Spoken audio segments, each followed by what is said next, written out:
اور آپ کے سامنے ہے کہ وہ شخص کہ جس نے 4 سال پاکستان پہ سیاہ اور سفید کا مالک بن کر حکومت کی ہے، آج وہ جس معصومانہ طریقے سے تقریریں کر رہا ہے وہ قوم کے شعور کے مذاق اڑانے کے مترادف ہے۔ آج عمران نیازی کے پاس کسی جلسے میں ایک منصوبہ ایسا نہیں ہے جو وہ قوم کو یہ بتلا سکے کہ 4 سالوں میں اس نے شروع کیا اور مکمل کیا۔ کراچی سے لے کے پشاور تک میں پی ٹی آئی کے تمام فالوورز کو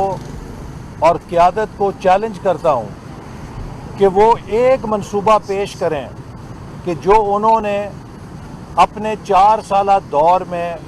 شروع کر کے مکمل کیا ہو، جبکہ مسلم لیگ نون نے اپنے 5 سالوں میں درجنوں میگا منصوبے شروع کیے اور 2.5 2 3 سالوں میں مکمل کیے اور ملک کی معیشت کو اس میں ترقی دینے کے لیے، اسے بڑھانے کے لیے وہ منصوبے مددگار ثابت ہوئے۔ لیکن عمران خان نے 4 سال جھوٹے مقدمے بنانے میں، گالیاں نکالنے میں، پگڑیاں اچھالنے میں ضائع کر دیے، اور اب وہ حقیقی آزادی کا چیمپئن بن کے قوم کو ایک ایسا چورن بیچ رہا ہے جو کسی عقل مند کی سمجھ میں تو نہیں آ سکتا۔ عمران خان یہ بتائے کہ جس حقیقی آزادی کا وہ دعویٰ کرتا ہے، وہ حقیقی آزادی اس وقت کہاں گئی تھی جب وہ آئی ایم ایف کے سامنے سرنڈر کر رہا تھا؟ عمران خان کی حقیقی آزادی کہاں گئی تھی جب بھارت کی حکومت نے، وزیر اعظم مودی نے کشمیر کے اوپر یک طرفہ طور پہ کارروائی کر کے مقبوضہ کشمیر کی متنازع حیثیت کو تبدیل کرنے کی کوشش کی؟ عمران نیازی کی غیرت اور حقیقی آزادی اس وقت کہاں گئی تھی کہ جب سی پیک کے منصوبوں کو اس کی اپنی حکومت اور اس کے اپنے وزیروں نے تباہ کیا اور عمران خان کے اشاروں کے اوپر تباہ کیا؟ عمران خان کی حقیقی آزادی اس وقت کہاں گئی تھی کہ جب وہ ملک کی معیشت کو تباہ کر کے کشکول پکڑ کے پوری دنیا میں پھیرا کرتا تھا؟ حقیقت یہ ہے کہ 2018 میں ہم نے ایک ہنستا بستا ملک چھوڑا تھا۔ آج عمران خان جب پاکستان کو چھوڑ کر گیا ہے تو ہمیں بدترین مہنگائی، خالی خزانہ اور معاشی بدحالی ورثے میں ملی ہے، جسے ہم نے الحمدللہ چیلنج سمجھ کے قبول کیا اور اس میں کامیابی کے ساتھ آگے بڑھ رہے ہیں۔ اور اب ہمیں ایک اور آفت کا سامنا ہے۔ ملک میں بدترین بارشوں سے اور سیلابوں سے تباہ کاری ہوئی ہے، جو ہمارے تاریخ کی سب سے بڑی تباہی ہے۔ یہ سیلابوں کی تباہی کم ہو سکتی تھی اگر عمران خان 4 سالوں میں اس فلڈ پروٹیکشن پروگرام پہ عمل کرتے جسے 2017 میں کاؤنسل آف کامن انٹرسٹ نے منظور کیا تھا۔ اگر اس پہ آدھا کام بھی ہوتا تو آج اس تباہ کاری کی شدت کو کم کیا جا سکتا تھا، لیکن بدقسمتی سے یہ جو قدرتی آفت آئی ہے، اس نے ہمارے عوام پر اور ملک کے اوپر ایک قیامت ڈھائی ہے۔ آج پاکستان کا ہر شہری، پاکستان کا ہر ادارہ ان بے سہارا پاکستانیوں کی مدد کے لیے سرگرم ہے۔ حد تو یہ ہے کہ ہمارے دوست ممالک بھی چین سے نہیں بیٹھ رہے، چاہے وہ چین ہے، چاہے وہ ترکی ہے،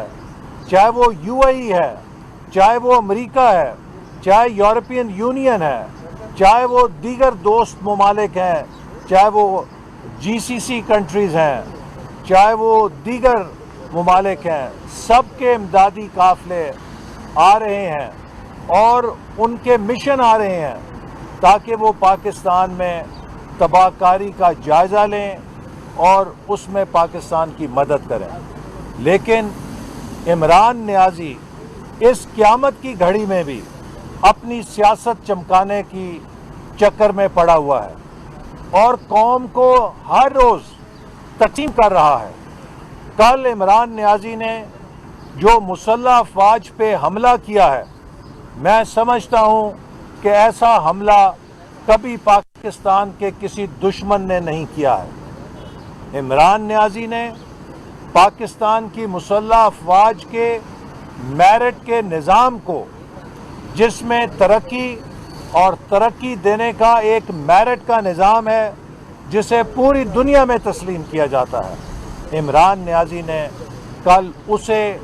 متنازع بنانے کی کوشش کی ہے، اسے سیاسی تقسیم میں ڈالنے کی کوشش کی ہے۔ میں سمجھتا ہوں کہ عمران نیازی اپنے فورن ڈونرز کے ایجنڈے پر کار فرما ہے اور پاکستان کے اندر جہاں معاشی تباہی پیدا کی ہے، اب وہ اداروں کے تباہی کے مشن کے اوپر گامزن ہے۔ کبھی عدلیہ کو دھمکیاں دیتا ہے، کبھی الیکشن کمیشن کو دھمکی دیتا ہے، کبھی مسلح افواج کو دھمکی دیتا ہے۔ مجھے نہیں سمجھ کہ کوئی ذی شعور، کوئی شخص جس میں رتی برابر بھی اس ملک کا درد ہو، اس مشکل گھڑی میں، اس آفت کی گھڑی میں، اس تباہی کی گھڑی میں اس طرز عمل کا مظاہرہ کیسے کر سکتا ہے؟ یہ کام صرف وہی کر سکتا ہے کہ جس کے سینے میں پتھر کا دل ہو۔ یہ کام وہی کر سکتا ہے جس کی انا اور ایگو ماؤنٹ ایوریسٹ سے بڑی ہو اور وہ اپنے ملک کے مفاد کو اپنی انا کے ترازو کے اوپر تولتا ہو۔ میں سمجھتا ہوں کہ وقت آ گیا ہے کہ عمران نیازی کا حساب لیا جائے۔ اس نے پچھلے 10 سالوں میں جو چھوٹ ملی ہے اس کا بہت فائدہ اٹھایا ہے، دونوں ہاتھوں سے کرپشن کی ہے، ملک کے آئین اور قانون کو توڑا ہے، ملک کے اداروں کو بے توقیر کیا ہے، اور اب وقت ہے کہ جو قانون کے ترازو طلال چودھری پہ لگے تھے، جو قانون کے ترازو دانیال عزیز پہ لگے تھے، جو قانون کے ترازو نہال ہاشمی پہ لگے تھے، جو قانون کے ترازو یوسف رضا گیلانی پر لگے تھے۔ عمران خان نے 4 سال